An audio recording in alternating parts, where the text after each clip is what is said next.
Georgia fans, big one this weekend. Georgia goes on the road at Austin versus the Texas Longhorns. Game day, 7:30 night game. Who's going to show up? Dogs have been so inconsistent this year. We'll see. Can Carson Beck win a shootout against Texas? We're going to give a preview and prediction with Gerald Goodridge from the College Huddle and Longhorn Republic. Also, we're going to talk about should Kirby Smart have gotten suspended or at least a flag by the push against the Mississippi State quarterback. We're going to talk about that and look at Brent Venables. Is he on the hot seat for Oklahoma? Make sure to like, subscribe, and share the podcast. That'll really help us out on the road to 1,000.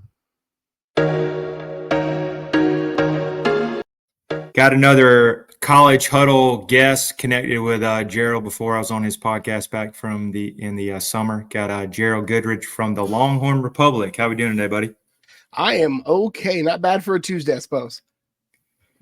Thanks for joining us. Big time matchup. Georgia going on the road at Texas, Austin, first time as in the SEC. I guess in the history, last time we played got us in the Sugar Bowl. I think it was in the 2018, the 2019 Sugar Bowl. Is it Bevo? Went after Uga. That was a little shenanigans in the pregame. I think that was dust up, yeah. A little dust up. It became a meme really fast. I think it's quickest from happening to meme I've seen in a long time. Oh, yeah. Good times. Oh, yeah. We'll jump right into it. So Georgia beat Mississippi State. Not the flashiest, very inconsistent. So I was pretty negative after this game because to me, Mississippi State, nothing against them, probably worst team in the SEC, 1-4 at the time.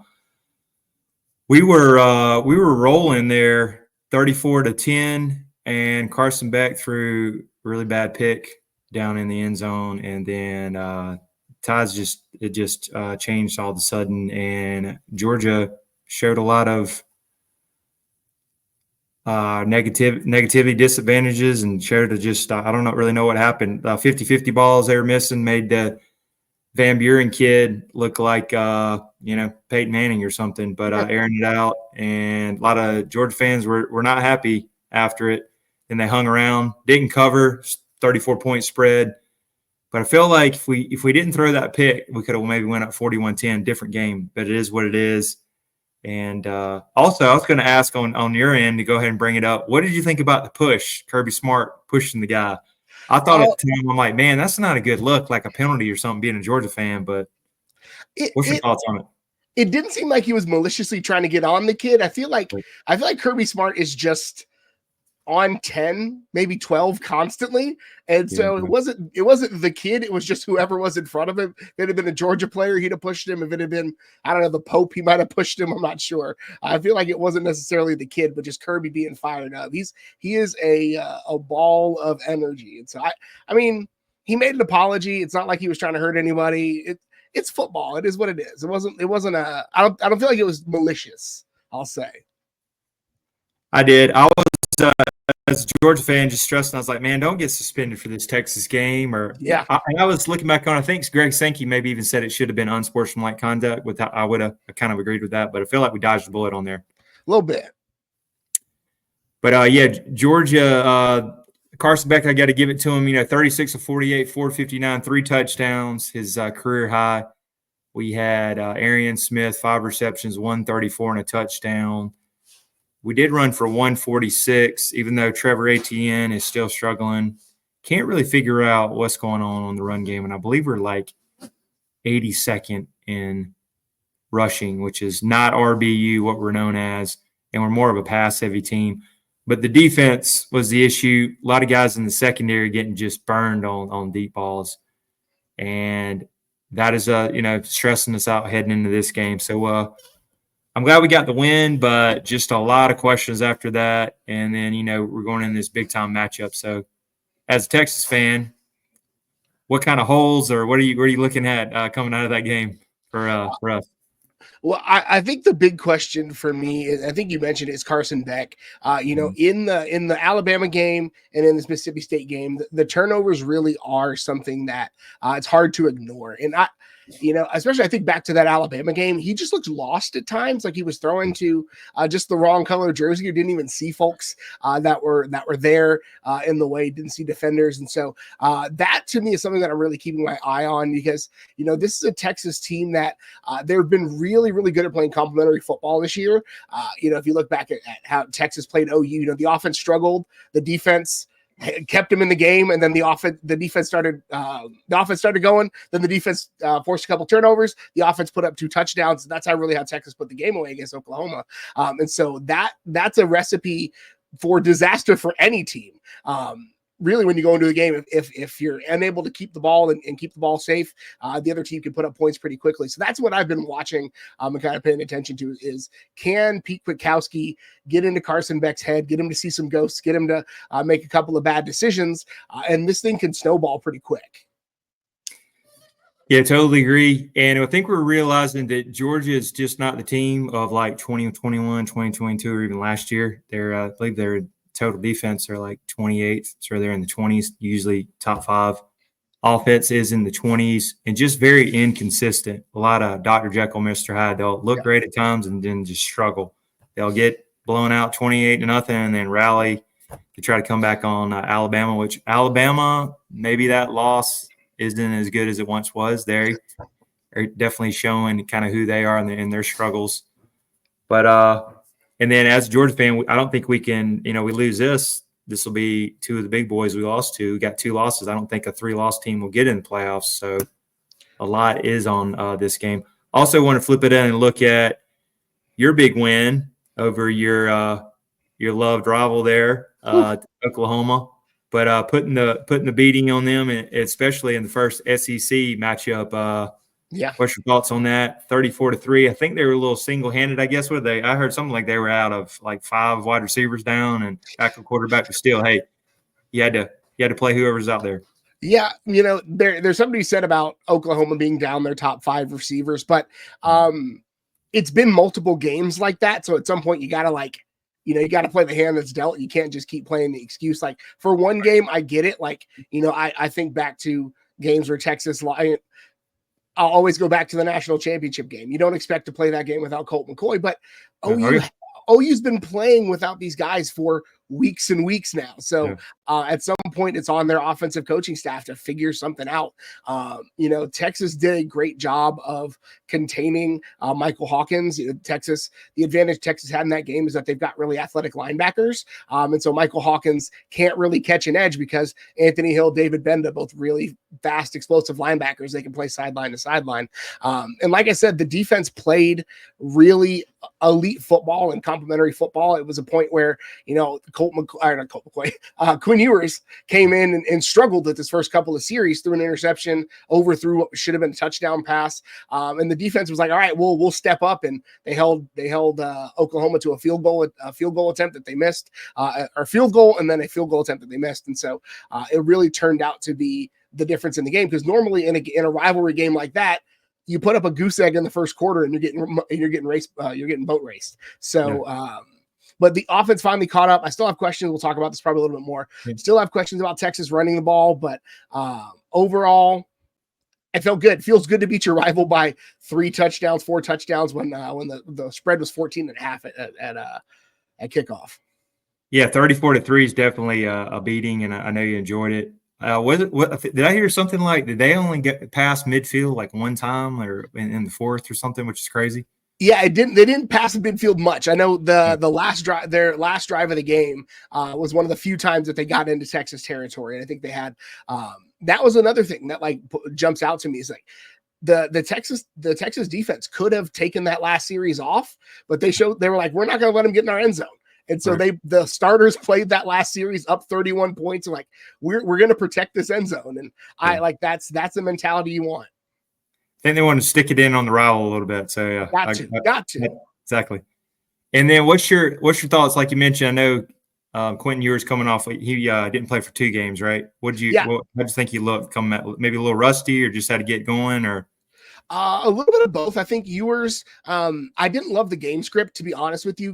One of the things that Sark is really great at is scripting and kind of creating a good script to open the game. And I don't love having your quarterback coming off of a month off, right? Because he missed 2 games plus a bye. So effectively it's been a month. And having him throw deep over the middle twice in the first 7 plays of your script. I didn't love that. So once he got him in a more comfortable passing situation, it's almost like playing basketball, right? Where your shot's not falling. So you attack the basket, you get to the free throw line, you see a free throw fall, and then all of a sudden your ball starts going in the hoop.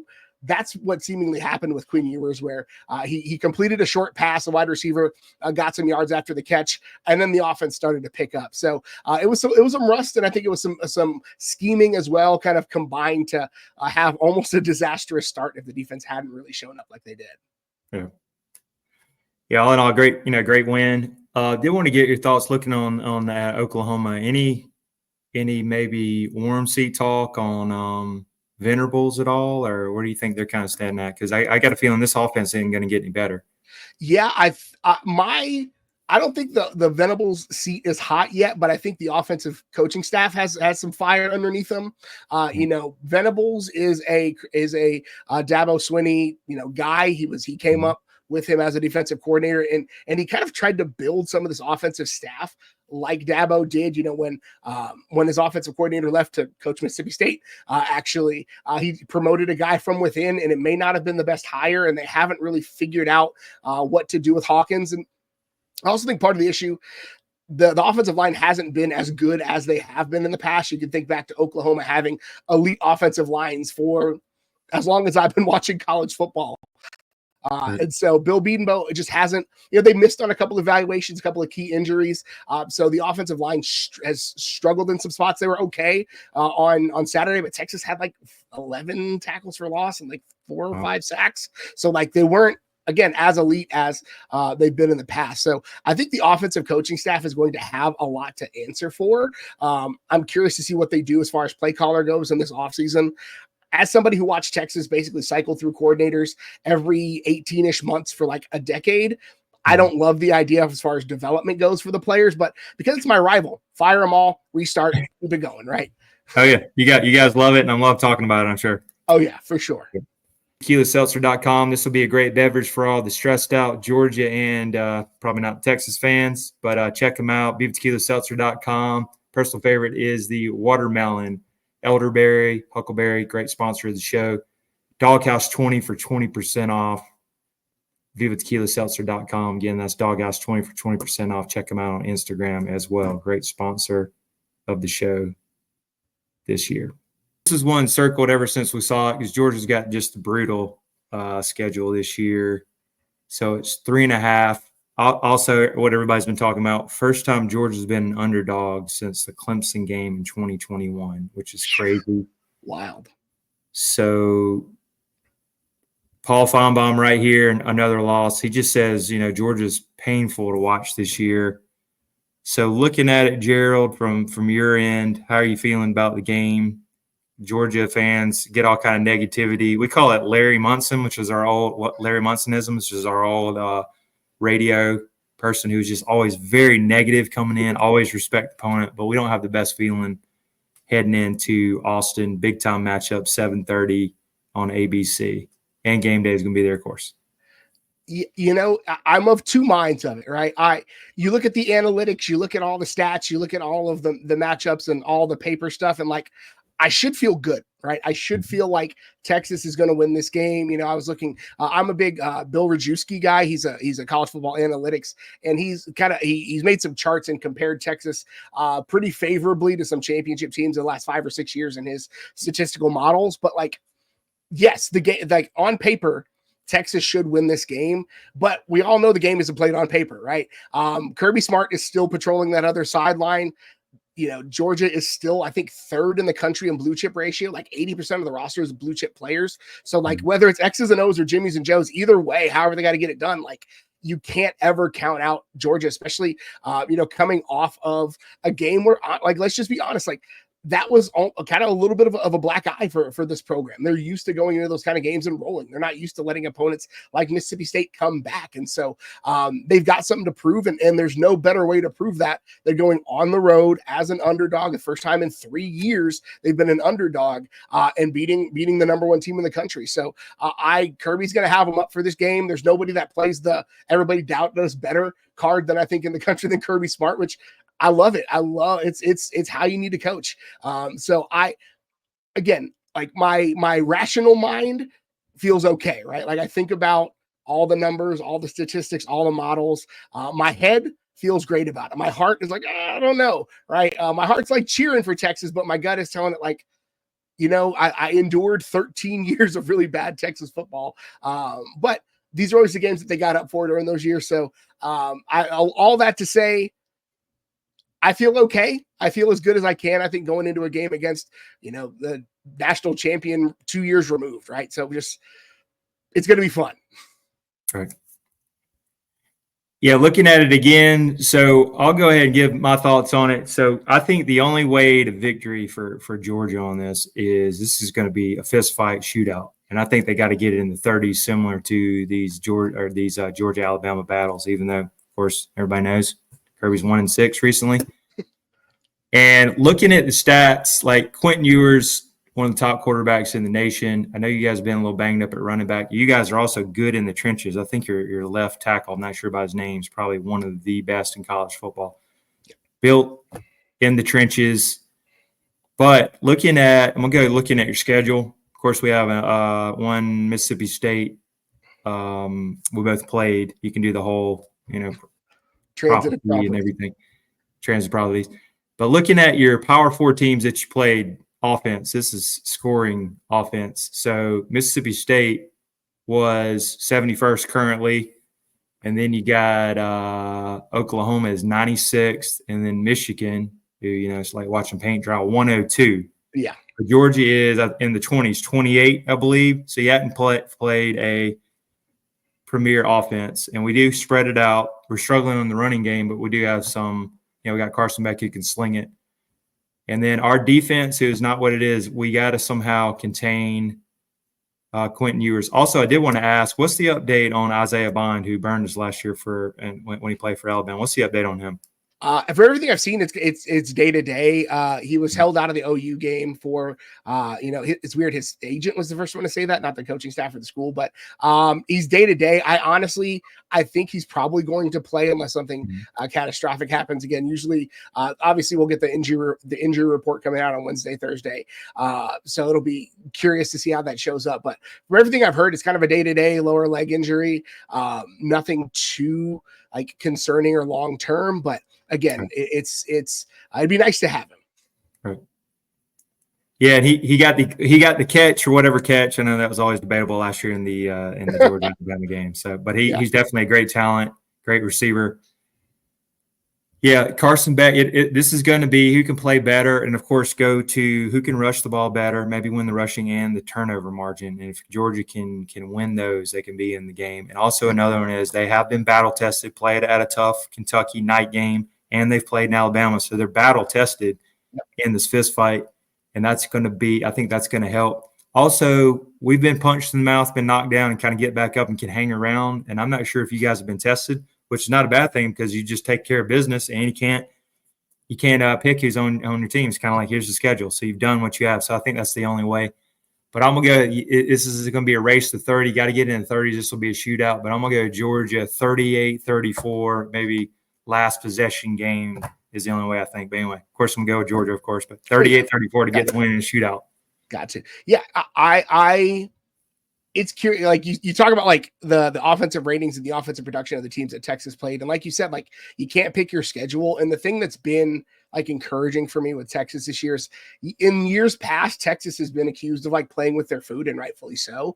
They're kind of down for those games and then they're up for the games like Georgia and all that. But you can't pick who you play, and Texas has done what you do against bad teams. You beat the mess out of them, right? They've only given up. They gave up a weird broken coverage touchdown against Mississippi State. They gave up a weird one against UTSA, and then they played Michigan and gave up one. But they're doing what you do against teams that can't play offense. You beat them by 50 points. You beat them by 30 points. But I think I've got to go with my head and Vegas thinks it's a 3-point game. I think it's a 3-point game. I think I've got Texas like 31-28 is what I've got in my head for it. Again, it's going to be fun. It's going to be it's going to come down to, I think, the team that makes the fewest mistakes, and that's like the most cliche thing in the world. But, Texas has not made those killer mistakes like they have in the past. And Carson Beck has made some this year. And so that's the thing I'm really watching is like which quarterback throws the back-breaking interception, which running back fumbles a ball, who has the key drop. Because in games that between teams this talented, right? Georgia's the number 3 team in the country in blue chip ratio. Texas is 5, right? Teams that have elite coaching and elite talent, it's who cracks first, who blinks first. And that's going to be the thing that's going to decide this game is who's the one that has the back-breaking penalty, who has the dumb holding call that calls back, a go-ahead touchdown. Those little breaks in the game, I think, are going to be the difference in this one. Yeah, completely agree. I did want to ask, because you guys, elite quarterback, elite wideouts, great in the trenches, great defense, number 1 in total defense, I believe. So if you had to maybe have a question mark or a weakness that you're kind of worried about, what would you say from the Texas side? Yeah, it's a group you didn't mention, right? It's the running backs. The running backs, I think, are the question. Going into the year, preseason, pre-fall camp, felt really good about the running back room Texas had. 2 5-star running backs, 2 high 4-stars, and then a 3-star guy that's just like the do everything, grind it out kind of guy. There were 5 deep with really good running backs, and then 2 of them got hurt in fall camp, and so Texas is down to 3 scholarship running backs. It was so bad that they actually had to get a late enrollee graduate transfer to just pad out that room. And they've struggled to find consistency. Jaden Blue was the guy who was supposed to be RB1 this year with the injuries, and I was really big on him. Thought he was going to be kind of the guy. He's a speedster guy. He's fat. He's really fast, one of the fastest players in the country, but really hasn't been able to get consistent movement, been able to really fight through arm tackles and things like that. So he's fumbled the ball a couple of times, had 2 fumbles against Mississippi State. And so he's seen his share of the offense dwindle, and he's given up the ball a bit to that 3-star kid, Quintravian Wisner. He's a kid who is from some conversations, like he was a guy who they thought about, like, he wasn't going to be he was a depth piece. He wasn't going to have a big part in the offense. And he came in as a special teamer, earned his way, grinded it out, made some big plays on special teams. And now that the ball is his, like, he cracked off 2 really big runs against Oklahoma, a 36-yarder and a 46-yarder to put Texas ahead in that one. So Texas has a little bit of talent, they're not deep. An injury can really derail that. So long story short, running backs I've got questions about. Texas still hasn't found, I think, a consistent answer there. Gotcha. So I definitely will keep an eye on that. But I did remember that you guys were loaded at running back and then had a bunch of injuries in the offseason. So yeah, tough right there. Also, last thing I did want to ask. So Georgia fans are heading to Austin. Heard it's a great town. Anything that maybe they should visit or see, or anything with like tailgate or coming in as an opposing team? Yeah. I mean, there's a lot depending on your vibe, right? All sorts of great food. Austin's a great food town.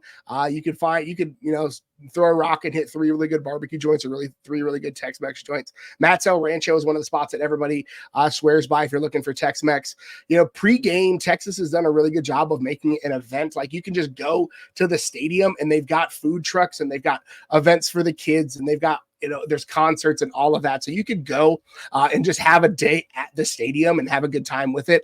This weekend specifically is going to be pretty wild. Austin City Limits Music Festival is in town, and there's an F1 race in town that weekend. So if you got a hotel room, you're probably paying a pretty penny for it, but there's a lot to do this weekend. Go check out the F1 prelims. I would say those are always fun on Fridays. Go see if you can.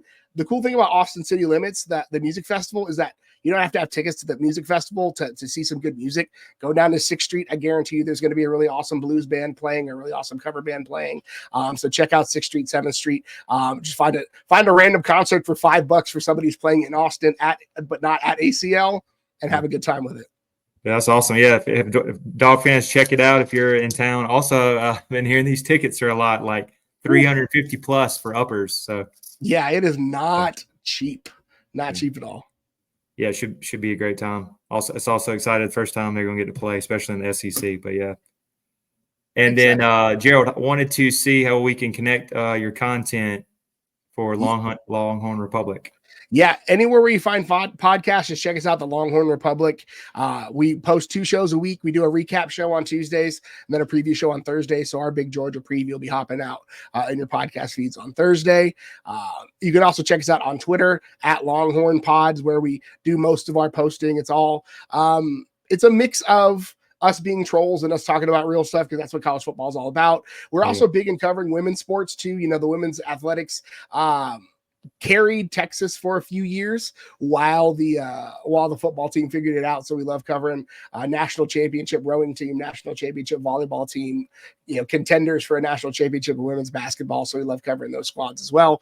So yeah, check us out. Love it. Love to have you. Longhorn Republic, wherever you can get podcasts.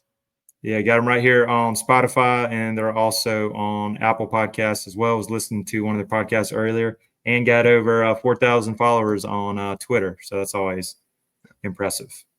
Appreciate it, man.